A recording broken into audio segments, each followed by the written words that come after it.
So how biased do you think you are? You're likely thinking to yourself, biased? Not me. But here's the thing with biases.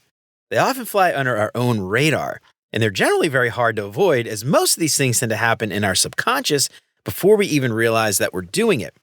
That's why implicit association can be so nefarious and dangerous. So stick around and we'll learn all about it.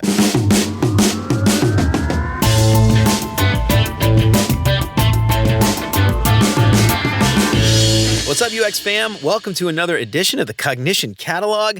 Every week, we'll dig into a new cognitive bias and explore how that bias can impact how our team works together and what we can do to ensure that we don't get caught up in the pitfalls. Because working with people is hard, and the more insights we have into the human condition makes it just a little bit easier. To learn more about implicit association, you can find more resources at cognitioncatalog.com.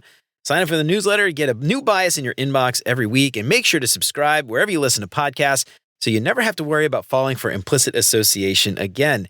And if you think you're getting something out of the show, I would really appreciate you leaving a 5-star review. That would help me out so much.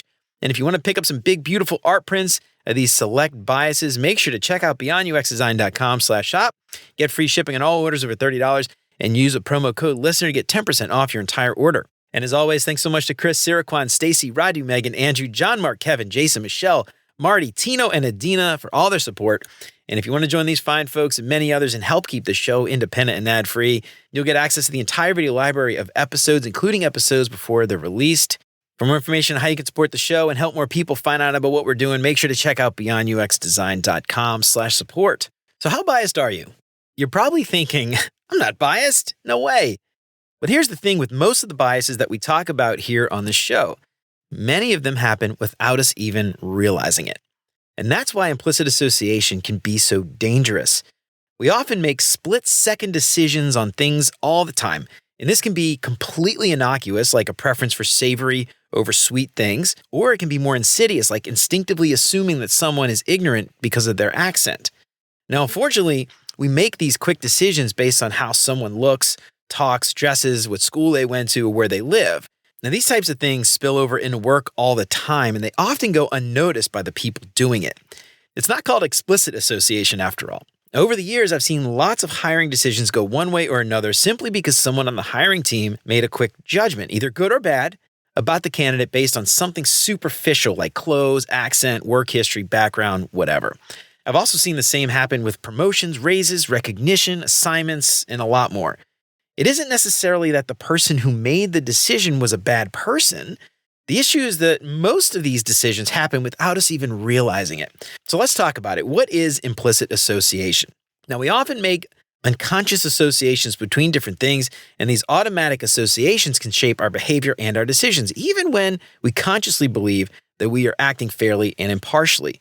Now, this bias can illustrate the powerful influence of our subconscious mind on our everyday interactions and our judgments. The study of implicit association bias started to take off in the late 1900s. And before that, scientists had looked at attitudes and stereotypes, but they hadn't really dug into the unconscious part of our thinking. And in 1998, a group of researchers came up with a new way to measure these hidden biases. They created something called the Implicit Association Test. You might see this called IAT. Now, this test asks people to quickly sort words or pictures into different categories. And then by looking at how fast people respond, the test can show connections in our minds that we might not even know that we have. The implicit association test became a big deal in studying biases about things like race, gender, and age.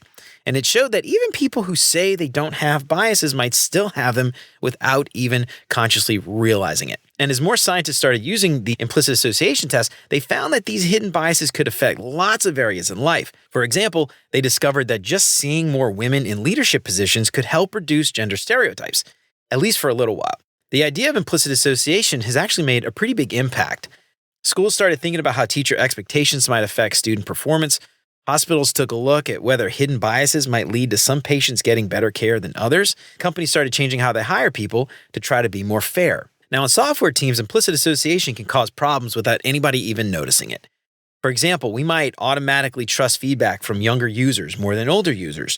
This could happen because we might unconsciously think that younger people, they just know more about technology, and as a result, the app might end up being hard for older people to use. A team leader might always pick ideas from the same few people during brainstorming sessions, for instance. They might do this because the people remind them of successful innovators that they've seen before, maybe. This could mean that great ideas from other team members get completely ignored. Some engineers might get the most interesting stories or tickets because they look or act like the stereotypical image of a quote-unquote good developer. This could stop other team members from getting chances to grow their skills and show what they can do. Implicit association can also affect how different team members work together. So designers might automatically think engineers aren't creative. Well, engineers might think designers don't understand technical stuff. This can ultimately make it hard for teams to work together well and come up with the best possible solutions. Now, it's worth noting that implicit association is not exactly the same as implicit stereotypes. Implicit associations are those quick mental connections between any two ideas, while implicit stereotypes are a specific type of association that usually links groups of people with certain traits. Now, while all implicit stereotypes are implicit associations, not all implicit associations are stereotypes. And in the workplace, both can affect team dynamics, but being aware of this distinction can help teams address these biases more effectively and create a fair work environment. So what can you do about it? Well, here are a few key takeaways. First, I think it's really important to just accept that everybody has hidden biases. Even if you think that you're always fair, you probably fall for them too. It's not about being a bad person. Knowing about your biases can often help you make better choices. Next, think twice about your first reaction. When you're deciding who to trust or whose idea is best, just stop and ask yourself if you might be favoring somebody unfairly. Try to look at things from a different angle if you can before you actually make up your mind. Next, try seeing things from someone else's point of view. Try to do activities where team members have to imagine being somebody else or putting themselves in someone else's shoes. This might help you notice your own bias and understand the different ways of thinking, and ultimately could lead to fair decisions and better teamwork. Next, if you're a manager, be objective with promotions and bonuses. Make a clear list of what's needed to earn these things. Ask others for input about each team member, because the best person for a promotion might not always be the ones that you notice first. And lastly, look beyond first impressions when you're hiring. Make a list of the skills and qualities that you really need for the job, then use that list to guide your choice. And if you can, try to meet with candidates more than once and have a different team member talk to them each time, so it's not always the same person providing feedback. Well, all right, y'all, that's it for the Cognition Catalog for today. I hope we helped to shed a little bit of light on what implicit association is and how we can avoid some of these pitfalls at work and at home. But I'm curious, have you run into issues related to implicit association before? If so, how'd you get through it? I'd love to hear about it. Let me know what you think on LinkedIn or shoot me an email at hello@beyonduxdesign.com. I'd love to hear from you. To learn more about implicit association, you can find more resources at cognitioncatalog.com. Sign up for the newsletter to get a new bias in your inbox every week, and make sure to subscribe wherever you listen to podcasts so you never have to worry about falling for implicit association again. And if you think you're getting something out of the show, I would really appreciate you leaving a 5-star review. That would help me out so much. If you want to pick up some big, beautiful art prints of some select biases, make sure to check out beyonduxdesign.com/shop. Get free shipping on all orders over $30 and use the promo code LISTENER to get 10% off your entire order. And if you have a favorite bias that you want to see in print, let me know. I'd be happy to take requests. Help keep the show independent and ad-free. Check out beyonduxdesign.com/support to find out how. You can join Chris, Siraquan, Stacy, Radu, Megan, Andrew, John, Mark, Kevin, Jason, Michelle, Marty, Tino, Adina, and many others, and help keep the show independent and ad-free. And you'll get exclusive access to the entire video library of episodes, including episodes before they're even released. Get instant access to those videos right now for as little as $5 a month. And until next time, remember, you're more than a designer because there's more to UX and design. I'll see you around. Take care, y'all.